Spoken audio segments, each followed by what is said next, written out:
what I do is I'm going to make a vase. It's going to be a lily vase, and just to sort of enhance the fact that it's a flower vase, I'm going to put an impressionist view of flowers on the outside. And to do that, I'm going to use coloured glass that I've laid on the marble here. Now the colour I use is all glass that I get from a number of companies that specialise in making coloured glass for all the different glass artists throughout the world. And it comes in different grades. All the different grades have different effects when you mix it with the molten glass. So you can create an infinite amount of different effects by mixing the colours in different ways. So I've laid the colour on the marble here, and in making this vase, it gives you an idea of what glass is capable of, how you can manipulate it. So that's the idea. The equipment, my bake furnace, is a miniature size version of the one I've got back at home. It's powered by propane and actually goes to temperatures of 1100 degrees Celsius. I've been renting out the heat as it's been getting colder. So inside the furnace is a sump which houses a pool of molten glass. Now to get glass out of the furnace, what I've been doing is warming the end of a blowing iron. So it's basically a hollow stainless steel tube. Goes hot to about here, waits in colour variation. The rest of the iron stays cold enough to work with. And I'm often asked why the heat doesn't travel down the blowing iron, being metal. And it's just the composition of the steel that by the time the heat's reached this point, it's dissipated and the rest of the iron stays cold enough to work with. The reason I've been heating the end of the iron is that the glass will only stick to the metal once it's hot.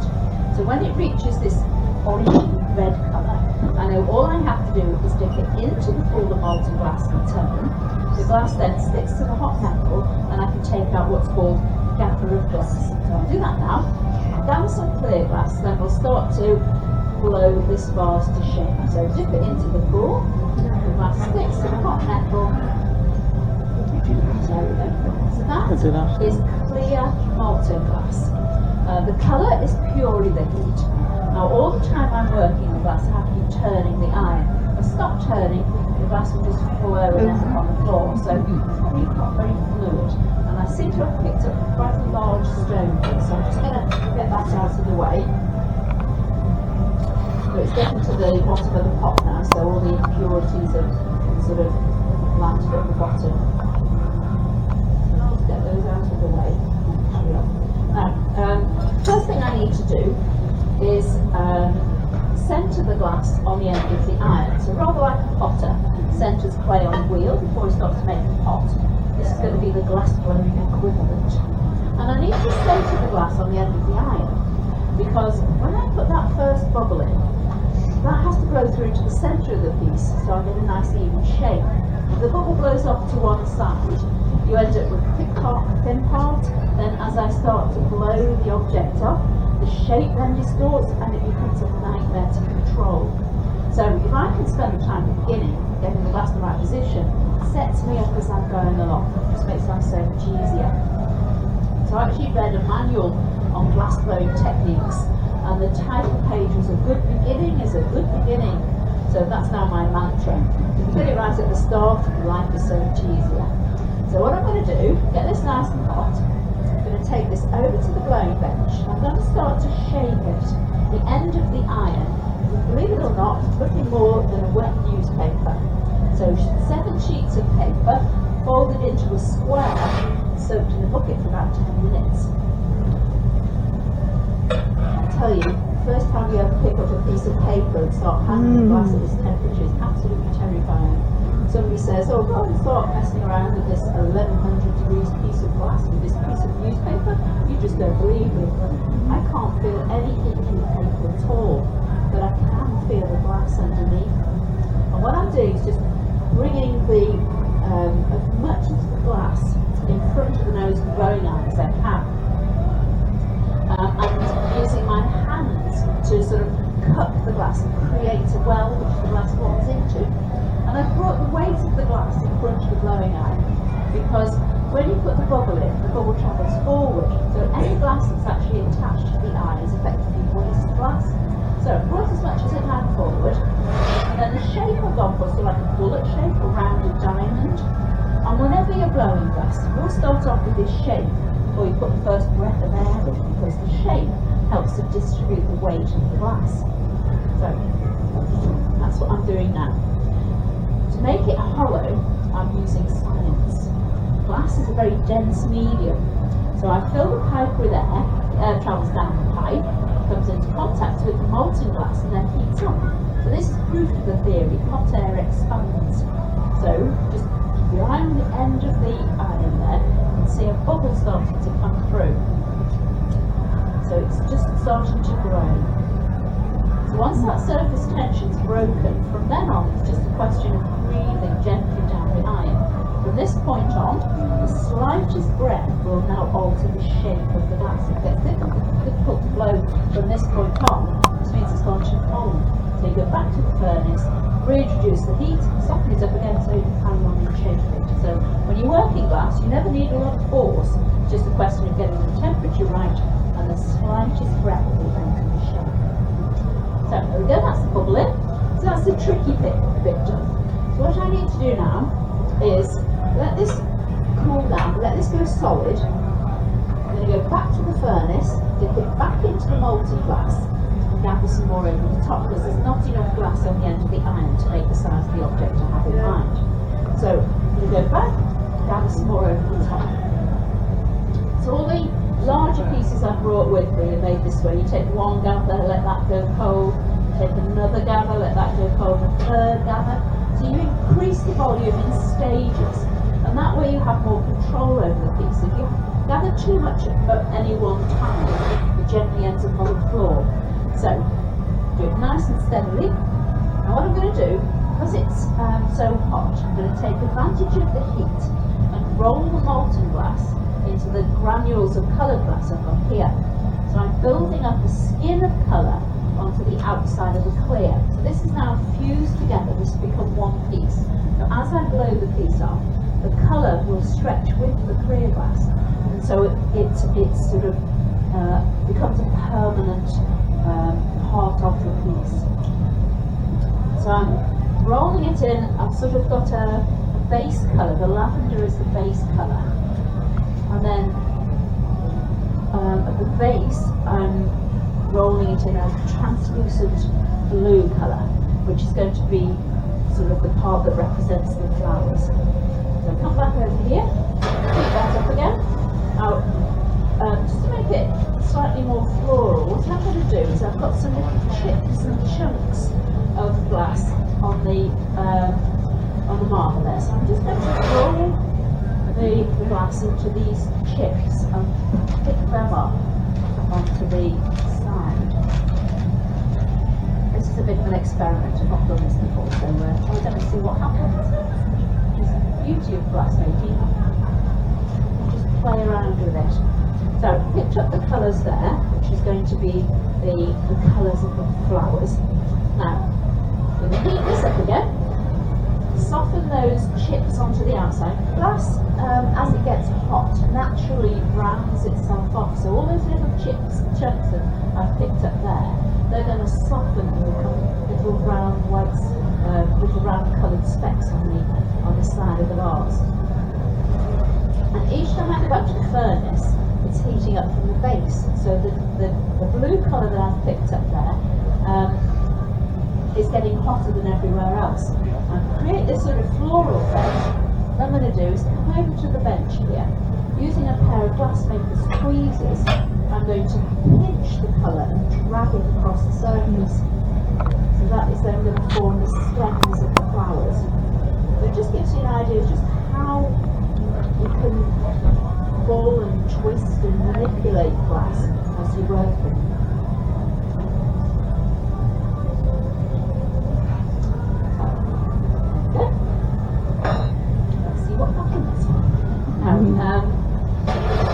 All these colours that I've used are all at different temperatures, and the whole sort of essence of glass making is controlling where the heat is.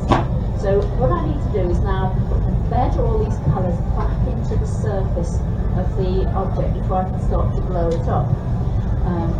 Blow it up under control. So I'm going to use this metal table here, the marber, to reshape the glass.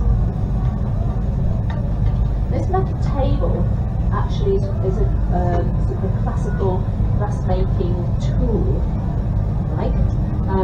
And a lot of the techniques I'm showing you date back to the Romans. So for over 2,000 years, people have been blowing glass the way I'm showing you now.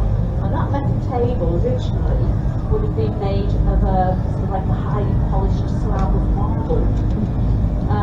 But over time we sort of substituted the marble. Most modern marbles are now made of stainless steel, slightly more practical. But the technique for shaping the glass against the table has remained. And we actually use it for altering the temperature of the glass. By rolling the molten glass on the table, what I'm doing is chilling the base down. So the whole essence of glass blowing really is controlling where the heat is. And each time I go up to the furnace, it's heating up the base. So it's more difficult to get the heat into the part of the glass that's closest to the blowing iron. And by chilling the base down, as I come out, if I was just to come out and blow and I had to cool the base down, the base is hotter than everywhere else, so the air will shoot out the bottom. So in order to give it a nice stable base, I'm chilling the glass down at that part. So as I start to blow it up, the part I've cooled down doesn't move as fast as everywhere else, and so it stays thicker. So controlling where the heat is, you can control the shape of the object. So just getting this back into a nice, usable shape, and then I'll start to blow it up. Now,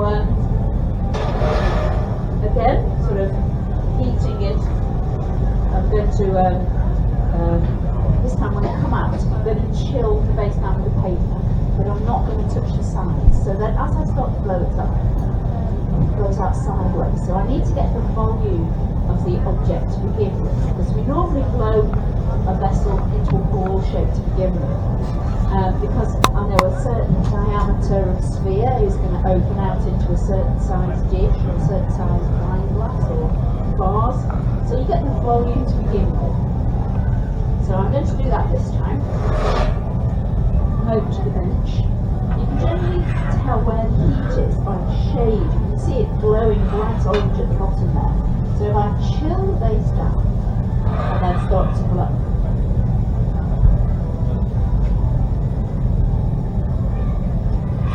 Before it gets too big, I also have to think about how I'm going to get the glass off the blowing iron at the appropriate point.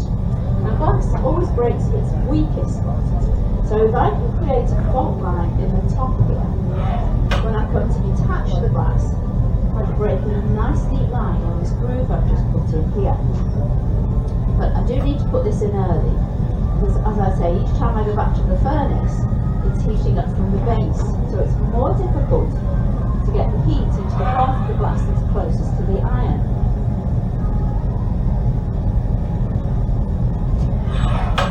So I'm basically working the shape from the iron downwards. So get that groove in, come back and heat it up. And the glass heats up and cools down quite rapidly. As it gets thinner and thinner, you need to keep coming back to the furnace more often. So I probably only get about sort of 2 minutes to work it before it's too cold. The working temperature is sort of between 800 and 1,000 degrees, so it heats up and cools down quite rapidly. The thinner the glass is, the faster it cools down. So as it gets thinner and thinner, I need to speed up the rate I'm working.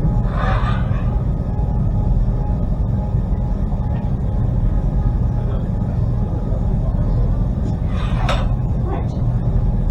Now this groove I've put in here, I need to keep reminding it where it is.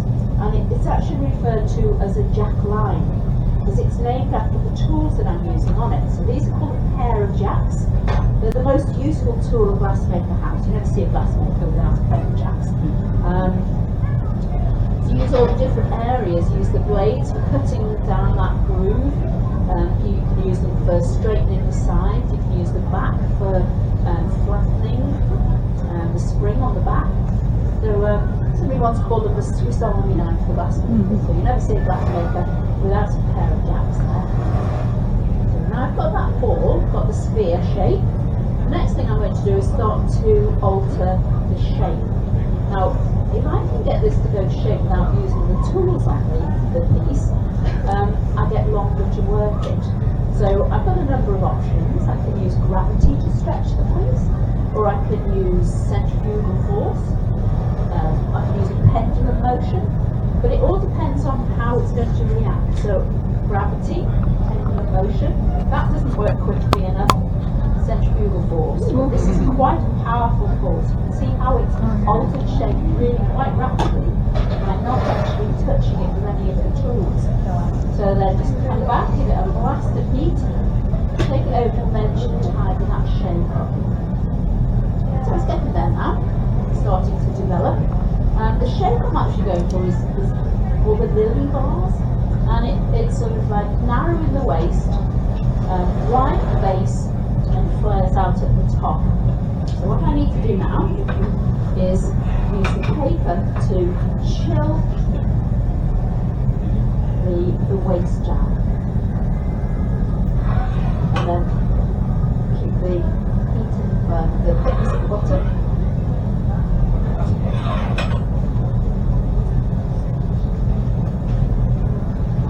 Right, so I've got the basic shape. What I need to do now is the base, and to do that, it's a combination of I'm going to put my thumb in the bottom and my fingers at the side and squeeze and spin, rather like you would put a foot on a wine glass. So I'm going to shape the base. So I'm working it from the iron downwards. So the last thing to do is to put that shape the base, basically. So give it a blast of heat. Concentrate on the part that I want to work on.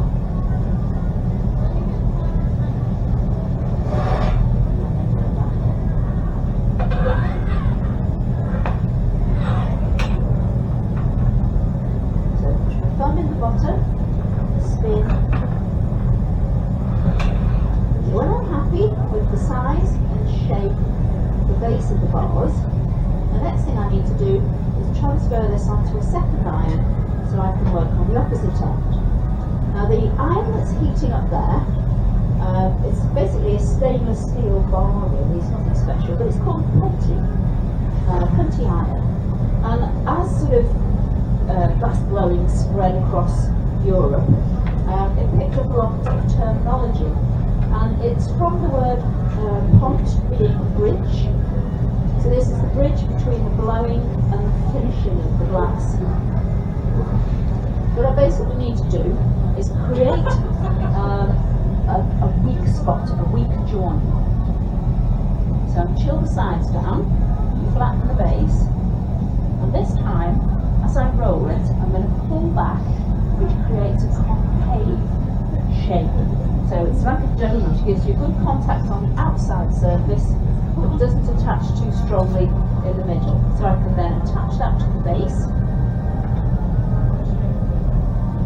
Line 2 irons up, when it's running in the centre, come back to the groove I made before. So just using a wet file, chill along that line. So when I strike the blowing iron, vibrations travel down the iron, it snaps the glass at the weak spot and transfers it onto the punty. So now I can reintroduce the heat. Now, this is a critical point in glass making. If I've got it too cold at this point, when I come back to the furnace, the shock of being reintroduced to the heat can actually shatter the piece. So it's rather like if you pour boiling water into a glass, you can crack the glass and give it a thermal shock. So same idea here. What I'm doing is just very gently easing it into the mouth of the furnace, just coaxing it a little bit at a time. So once it gets to 600, you can go right inside without running the risk of it cracking at this point. So it's a bit of a juggling act now. I'm concentrating the heat on the rim, but without losing the heat from from the back of the vase. Because if the punchy gets too cold at this point, sort of that 500 degrees, the slightest tap and the vase will fall off the end of the iron. So every now and again, go right to the back, keep that punchy warm, and then come back and concentrate on the part that I want to shape, that rim. So I'm keeping a close eye on the size of the opening at the end of the iron there, because as it gets hot, it has a tendency to shrink. So if I'm not careful, that hole will seal up. So before it gets too hot, I'm going to bring it back to the bench. And then it's a combination of using the blades on the inside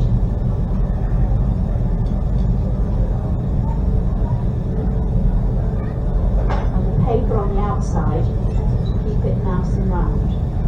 Now what I'm doing is bringing that shoulder forward, because if the rim flares out before I've got that shoulder forward, I can't get the heat back in again. So you end up with a crinkle in the shape. So I'm going to keep that tucked in to the last possible minute.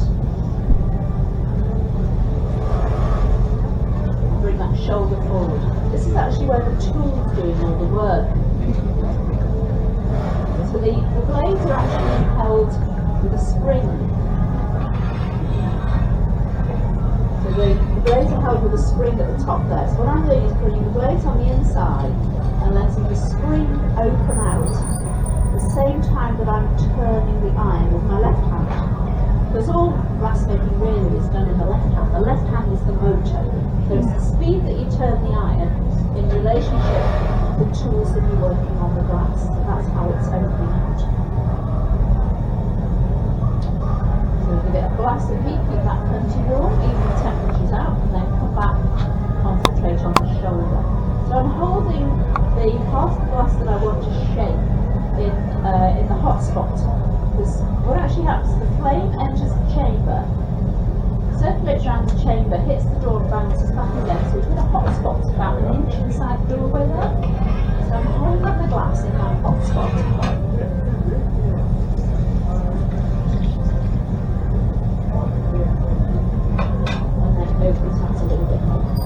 Now this is going to be the final reheat. So what I'm going to do is, if I can get this to go to shape without using the tools on the glass, I can much cleaner line, a much smoother line, so you get less tool marks. So I'm actually going to use the heat from the furnace to flare that rim out. So go right to the back, keep that punchy warm, a blast of heat, even the temperature's out, and hold it in the hot spot. And I'm turning it as slowly as I possibly can. I want as much heat to absorb into that rim as possible. Then as it gets hotter, gradually increase the speed that I'm turning the iron. Then as I come out, basically increase the speed as I'm going. Centrifugal force then gets hold of that rim and starts to flare it out. So then, judging it by the time I get to the bench, it's opened out, but then it's just a case of tidying up that shape paper on the outside, and then the tools on the inside just to keep it level. There we go. So that's the finished piece. So what we need to do now is cool it down under control, because as glass cools down it shrinks, but the inside is hotter than the outside. You can probably hear bits and bobs cracking as if on cue, and that's because they have been cooled down under control. What's actually happening is the inside's hotter than the outside, so it's squeezing itself and the pressure builds up. So to stop that happening, I'm going to pop it into a kiln behind the side there. Now come back to this join that I made, this weak spot, this punchy. So I'm just using a flat bladed knife, just to very gently around this joint, break that surface tension. Come over to the kiln, place it inside, send vibration down the iron. Okay. Now, what I normally do is fill that up during the day. Then at night, put it on the computer. The computer then brings it down very slowly under a controlled series of temperatures. So in the morning, that will be cold, all the stress will be out, so take it out, have a good look at it, check it for quality, and then back home in my studio I have series blades. So I would then grind the base, make sure it stands straight, and at that point decide if I want to embellish it in any way. So anything that happens to the piece the next day is called cold work. So that's when we do the etching, the engraving, grinding, polishing, sandblasting, and that's the part I really enjoy. So I brought a selection of work with me. I've used lots of different techniques to finish the pieces off, so if you're interested in the cold side of glass making, do feel free to ask. I'm very happy to talk to you about it, I've got no secrets, and it's all for sale. I'll be happy to help you with that. And if anybody feels inspired and would like to have a go at glass making, we're running classes from the studio. So I've got some leaflets for all the information on the website. So go and have a look at what's available, choose something, give us a ring, we'll book you in and have a go yourself. Enjoy the magic.